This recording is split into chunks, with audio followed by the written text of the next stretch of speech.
you know and have read, as Father Terry suggested, the book that Karen wrote called Letters to Gabriel, which is about our son Gabriel, who during this time of transformation for us was truly a sign from God, a gift from God, that stiffened us and gave us a whole new understanding and perspective on life and the dignity of every human person. And as we have engaged and fought this new battle, we've been also blessed with another child, a little girl named Isabella Maria. And Isabella Maria was born 22 months ago.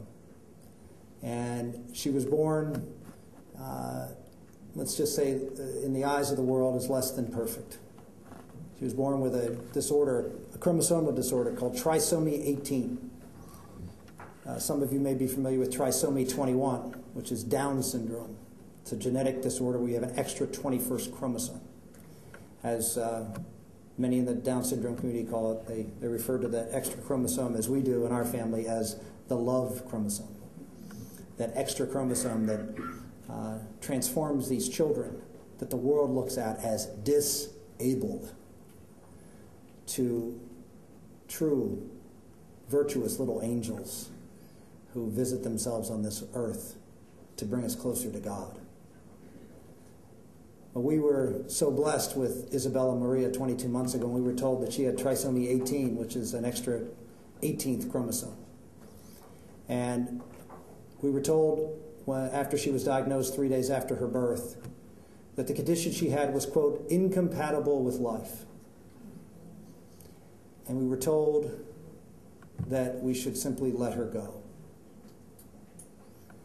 Instead, we fought for every minute, every hour of her life, just like you would do for your child. We were told that we should do nothing. We were told that, in fact, I remember when we were leaving the hospital, they put her on hospice care. And the first thing when the hospice doctor did when we got home was to spend 45 minutes with us in our living room describing how she would die. And of course, instead of that, we worked on how she was going to live. We called...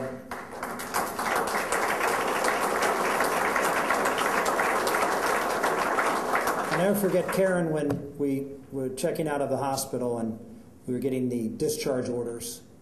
There was a pediatrician who was writing the discharge orders who made a point to come to us and tell us over and over again about the limitations of these children and lower our expectations. And Karen said, well, we have some expectations and we're going to do whatever we can to help her to have the most fullest and best life that she can possibly have. And these children have lung issues. And so Karen asked for oxygen. Oxygen. The doctor said, you have to understand, you just have to learn to let her go. And Mama Bear and the claws came out.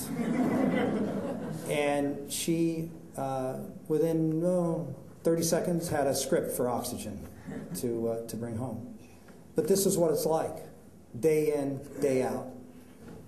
We have gotten a great blessing of having to know a lot of children, and a lot of parents in the, quote, special needs community. Children with trisomy 18, parents who have children with trisomy 18. And the stories I could tell you of the battles just to have their children born, just to have them delivered, just to get them palliative, even just the minimal amount of feeding and water.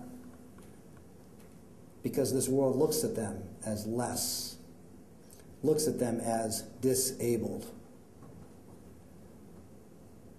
It's a very easy thing to do in our society because we value so much what people do.